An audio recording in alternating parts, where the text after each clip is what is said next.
देखो, सचिन भाई ने जो बात बताई ना, उस सारी बात को आगे बढ़ाने से पहले मैं अपने बुजुर्गों को प्रणाम करता हूं और आपसे इजाजत लेके बात शुरू करता हूं। यहाँ मतलब 5, 7, 10 साल से लेकर के और 70 साल तक के बुजुर्ग अपने बीच बैठे हैं सारे, और बात समझने का मौका मिलेगा आपको अगर आपने ये मेरी बात थोड़ी सुन के और जो इंटरनेट का इस्तेमाल आप करते हो उसका इस्तेमाल कर लिया इन बातों को परखने के लिए, तो आपकी जिंदगी आसान हो जाएगी आने वाले टाइम में। और नहीं तो आपकी जिंदगी अगर इनसे पूछ लोगे तो नरक से भी बदतर होने वाली है। अगर जो इनकी जिंदगी के हिसाब तर जो आज आ लिए तामी जिस लेवल पर आ लिए, वह जिंदगी आगे बहुत खतरनाक होने वाली है। जैसे मैं यो बताऊं, बस ये तो यही मैं इन्हें देख के नहीं मेरे ध्यान में आ गई, मेरे भी ध्यान आ ये आ गई। ये जो है ना, ये जो कोल्ड ड्रिंक है, सबसे पहली बात तो ये प्लास्टिक के अंदर डाली गई। पता आपको, मैंने अपने फेसबुक पे, मेरा फेसबुक पेज है डॉक्टर देवेंद्र बलारा के नाम से अंग्रेजी में, उस पे मैंने कुछ दिन पहले एक लाइन डोली थी, फैलेट्स ढूंढो क्या होता है, PHALLATES। लोगों ने रिसर्च करी, रिसर्च करके देखा कि फैलेट्स क्या होता है। असल में एक ऐसा सब्सटेंस जो प्लास्टिक को नरम बनाने के लिए इस्तेमाल किया जाता है, और वो जिस भी आदमी के शरीर में जाएगा वो आदमी या उससे अगली पीढ़ी नपुंसक होती चली जाएगी। प्रजनन संबंधी समस्याएं हैं जी, दे रखा है सबने। अब आपके खाने में, आपके जीवन में जहां भी प्लास्टिक है, आप नहा रहे हो तो नहाते वक्त, खा रहे हो तो खाते वक्त, चाय पिया आपने गर्म पानी के प्लास्टिक के गिलास में, उसमें, चाहे आप पानी पियो प्लास्टिक के गिलास में, चाहे आपका पीने का सामान रखा जाए प्लास्टिक के गिलास में, चाहे ये खाने की चीज पैकेट में रखी जाए, सब चीज के अंदर फैलेट्स है। यानी प्लास्टिक की कोई भी आइटम आपके घर में है तो वो आपके जीवन के लिए इतनी खतरनाक है। अब आपको ये किसी ने नहीं बताया, ये बात सरकार को भी पता, ये बात कंपनियों को भी पता, ये बात जब ऑनलाइन पड़ी है तो भाई पता नहीं है FSSAI ने कि इस प्लास्टिक से क्या होने वाला है। फिर जब ये प्लास्टिक उतर के और यहां फैल जाएगी, जहां भी ये जाएगी, खेत में चली जाएगी, किसान के खेत में, या कुर्डी पे चली जाओगी, या खाद में, या ग्राउंड पे, वहीं पर कोई पौधा नहीं पैदा होगा, ये जमीन को बंजर बनाएगी।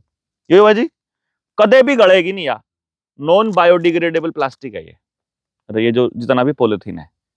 अब अगर कोई चीज धरती के लिए इतनी खतरनाक है, पहली बात तो उसको बनाया क्यों जाता है, और दूसरी बात फिर आपकी हर चीज, चाहे बिस्किट हो, चाहे नमकीन हो, चाहे आड़ कबाड़ हो, फिर उस आइटम को प्लास्टिक के अंदर पैक क्यों किया जाता है। कभी किसी ने सवाल नहीं पूछा, ना गांव ने, ना नेता ने, ना किसी MLA ने, ना किसी MP ने, ना किसी मास्टर जी ने। ये जो कोल्ड ड्रिंक है ना, जितनी भी कोल्ड ड्रिंक है भारत के अंदर, इनके ऊपर 1990 से पहले एक रिपोर्ट छपी थी, 90 के आसपास। उस रिपोर्ट में यह पता चला, करीब करीब 250 पन्ने की रिपोर्ट थी वो, ये पता चला कि जो भी आदमी कोल्ड ड्रिंक का सेवन करता है, जो भी व्यक्ति कोल्ड ड्रिंक का सेवन करता है, इसके अंदर ऐसे प्रोडक्ट्स हैं जो आपकी हड्डियों को गलाने का काम करते हैं। यानी उस आदमी को 30-40 साल की उम्र के बाद हड्डियों में, पैरों में, टांगों में, कंधों में, कमर में दर्द परमानेंट रहेगा। आपके घर में अगर बैठे होंगे ना, एक भी मानस ऐसा नहीं पावा जिसके बुजुर्गा के दर्द ना होता हो, जिनसे ये चीज ना खाते हो। सबका दर्द है ना, सबके घर में पेन है, परमानेंट पेन आ चुका है।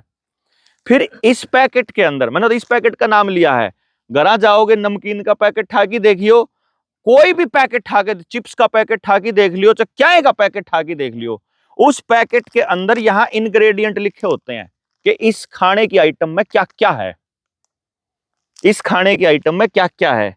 इस आइटम के अंदर मैदा है, मिल्क सॉलिड है, मैदा, रिफाइंड पाम ऑयल है, शुगर है, शुगर सिरप है, आयोडाइज साल्ट है, आर्टिकल एजेंट्स हैं 5032 और 503, ये इसमें लिख रहे हैं, आप जाकर देख लियो, मैं नहीं कहता, आप न्यू देखियो कि आपके घर में जो आइटम ज्यादा खाई जाती है, चाहे वो ब्रेड हो, चाहे वो बिस्किट हो, चाहे वो बाजार तायु नमकीन हो, एक बार बस न्यू देखो ये आइटम है, सर्च करो इसके साइड इफेक्ट क्या है, फिर दूसरी आइटम इसके साइड इफेक्ट क्या है, फिर तीसरी आइटम इसके साइड इफेक्ट, कॉपी पे लिख लो, और फिर देखो इन तक के बीमारियों हैं, और फिर देखो मैं बीमारी आपके घर में है कि नहीं किसी का, जो आदमी उन आइटमा ने सबसे ज्यादा खावा है उनका मैं बीमारी हो ही पाऊंगी पहले, अगर आप पिछले 8-10 साल से इनको खा रहे हो तो।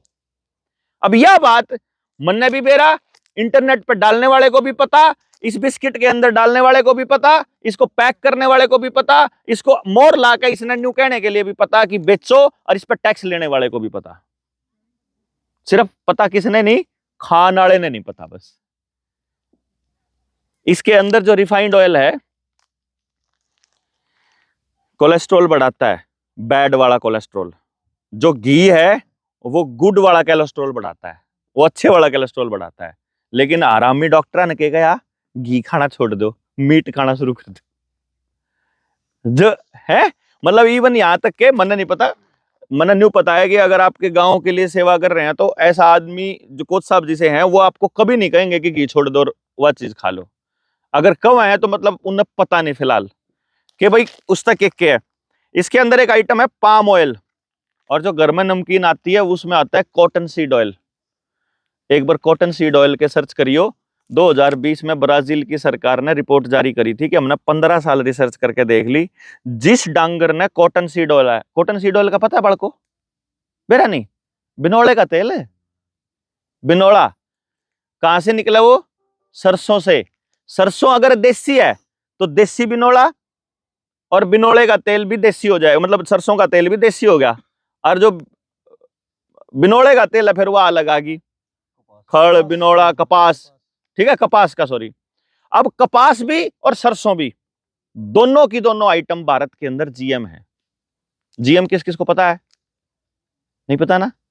जीएम सर्च करना, जेनेटिकली मॉडिफाई, यानी जब आदमी की या किसी चीज की मूल प्रवृत्ति को ही बदल दें। ये साइंटिस्ट इतना बकाव है देश ने कि हमने सुधार दी नस्ल।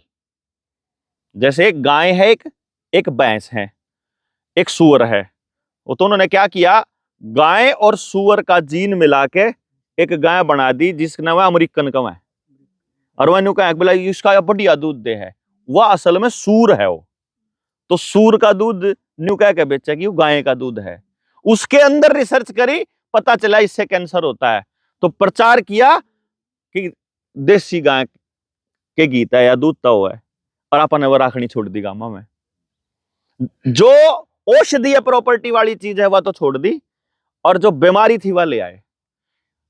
अब मैं आप सबके सामने, क्योंकि आप छोटे बालक हो, आने वाले टाइम में जिंदगी बहुत बड़ी है, ये बुजुर्ग बैठे हैं, मैं जो बात कहूं अगर मेरी बात में कुछ भी गलत हो ना जीताऊ तो टोक दियो कि छोरे यह बात गलत है।